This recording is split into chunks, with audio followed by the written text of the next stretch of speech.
राधे राधे महाराज जी, आपके चरणों में मेरा बारंबार प्रणाम। महाराज जी, मैं सन्यासी महाराज जी से दीक्षित हूँ। श्री राम जी मेरे इष्ट हैं, लेकिन मेरा मन है कि मैं राम जी के साथ साथ माता जगदम्बा की आराधना करूं। इसमें कोई निषेध नहीं। राम जी की उपासना में तो कोई निषेध है नहीं। जानकी जी जब राम जी का वरण करने जा रही तो जगदम्बा की तो उपासना करती और वो आशीर्वाद देती, मनुजाय ही राज्यो मिली ही सोबर सहज सुंदर सावरो। आहा।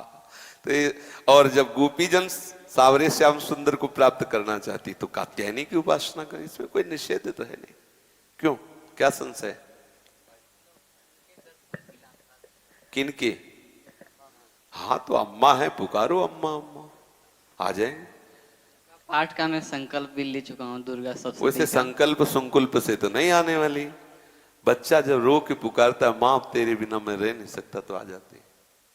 ये हम अपनी बात कह रहा हूं। जब कभी एकांत में विकल हुए और जब कभी, क्योंकि उसी उपासना से आए ना, और जब कभी एकांत में विकल होकर के हम कभी दुर्गा देवी को कभी देवी नहीं माना, अपनी माँ माना है सदैव। हम जब कभी पुकारा है तो अम्बा ही कह के पुकारा, माँ बाप के।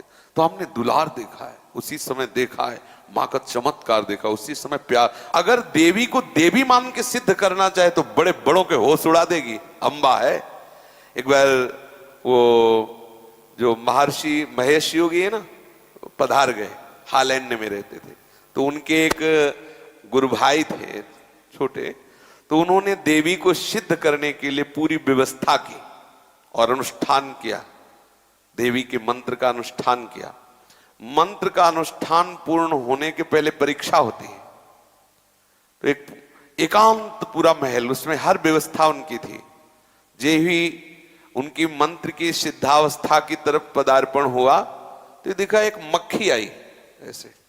एक देवी का नाम भ्रामरी है, वो ऐसे। तो एकदम दृष्टि बदली। जब मक्खी की तरफ दृष्टि गई तो देखा एक नव किशोरी सुंदरी मुस्कुरा रही। बस विचलित हो गया, अंदर वो भाव नहीं रह गया मां का। पागल हो गए, दिमाग खराब हो गया।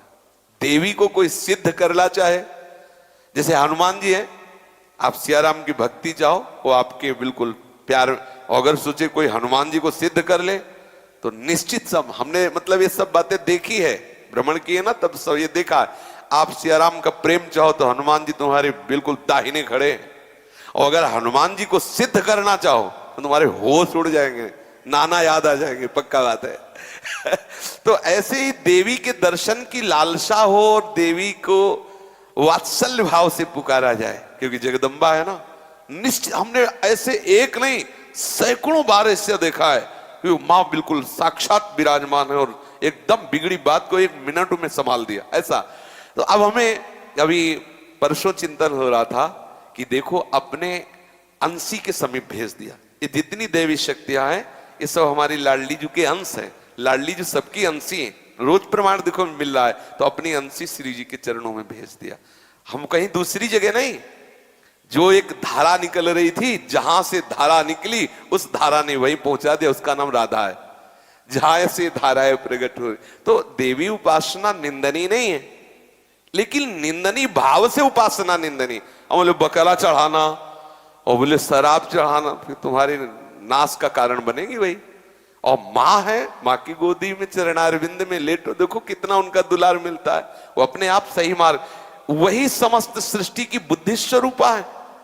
अगर वो कृपा न करे तो कोई परमार्थ में चल ही न पावे। या देवी सर्वभूतेषु बुद्धि रूपेण संस्थिता नमस्तस्यै नमस्तस्यै नमस्तस्यै नमो नमः।